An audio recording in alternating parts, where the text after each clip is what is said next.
Bon, Ghost, c'est pas un groupe que personne ne connaît, c'est un des groupes qui a le plus explosé ces 10 dernières années. Je pense que très peu de personnes qui regarderont ça ne connaîtront pas Ghost. Moi, ici, j'aimerais juste parler, Moi, ici, je vais juste parler de Préquel et de ma relation à cet album-là. C'est un album qui est arrivé au moment où Ghost atteignait une sorte de pic dans sa popularité. Quand il est sorti le 1er juin 2018, moi, j'en attendais pas grand-chose. J'attendais plus d'autres albums. Il est un peu arrivé par surprise. Ghost est un groupe que j'écoutais un peu depuis quelques temps. J'écoutais beaucoup Square Hammer, Year Zero, les gros titres. Malgré le fait que quand même la pochette qui avait été dévoilée avant laissait quand même entendre que le groupe voyait les choses en bien plus grand que les autres fois. Le premier single qui était sorti, Rats, il m'avait un peu laissé sur ma faim. Je trouvais que le groupe avait su faire des choses bien mieux et il m'avait pas vraiment hypé pour le reste de l'album. Encore aujourd'hui, c'est l'une des seules chansons de Ghost dans lesquelles j'arrive pas vraiment à rentrer et que j'apprécie pas énormément au final. Du coup, lorsque l'album est sorti, je m'attendais pas à grand chose. Je savais même pas qu'il sortait le jour J. J'ai reçu un message d'un pote qui me disait qu'il était sorti. Je suis allé l'écouter sans vraiment m'attendre à quoi que ce soit. À la première écoute, je l'ai adoré. C'est un grand album comme tous ceux que Ghost ont pu faire. Alors que je m'y attendais pas du tout. L'album, dans sa construction, il est totalement catégorisable comme un album concept.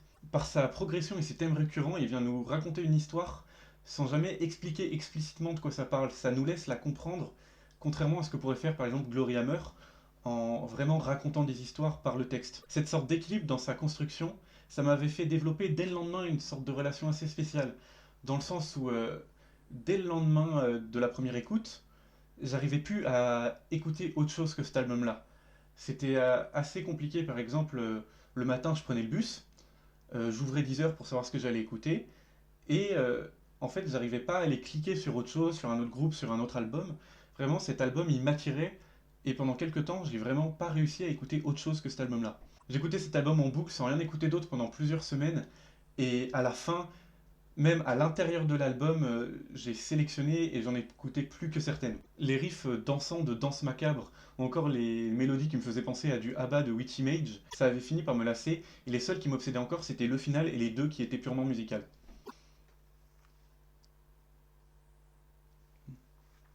Je pense que dans Miasma et Helvetes Monster, j'avais l'impression de voir la version la plus pure et la plus expressive de l'histoire qui était contée pendant tout l'album. Comme si l'histoire de l'album se trouvait avant tout dans la musique et quasiment pas du tout dans les paroles. Comme si tout s'embriquait pour préparer l'arrivée de Life Eternal et que tout l'album ne servait qu'à ça au final. Life Eternal, cette chanson qui était si grandiose et si forte que à la fin, c'était celle-là que j'écoutais et j'écoutais plus rien d'autre. Comme si cette chanson c'était un concentré de tout ce que l'album avait à offrir et qu'il suffisait d'écouter cette chanson pour comprendre tout l'album. Tellement forte qu'on avait envie de s'abstraire de tout le reste de l'album et juste déguster ce nectar de Ghost. Au final, j'écoutais plus que ces 10 musiques, puis 3, puis une, et ça a un peu fini par me dégoûter.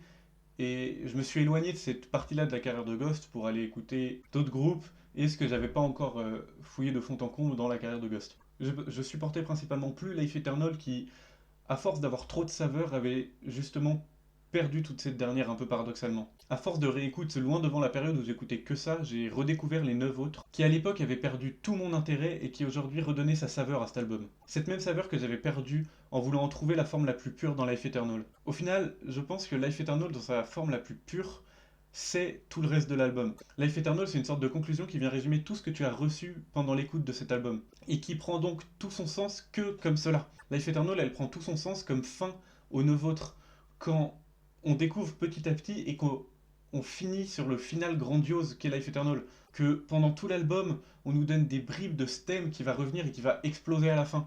Donc oui, au final, la morale gneu allez écouter tout l'album pour redonner toute sa valeur à Life Eternal.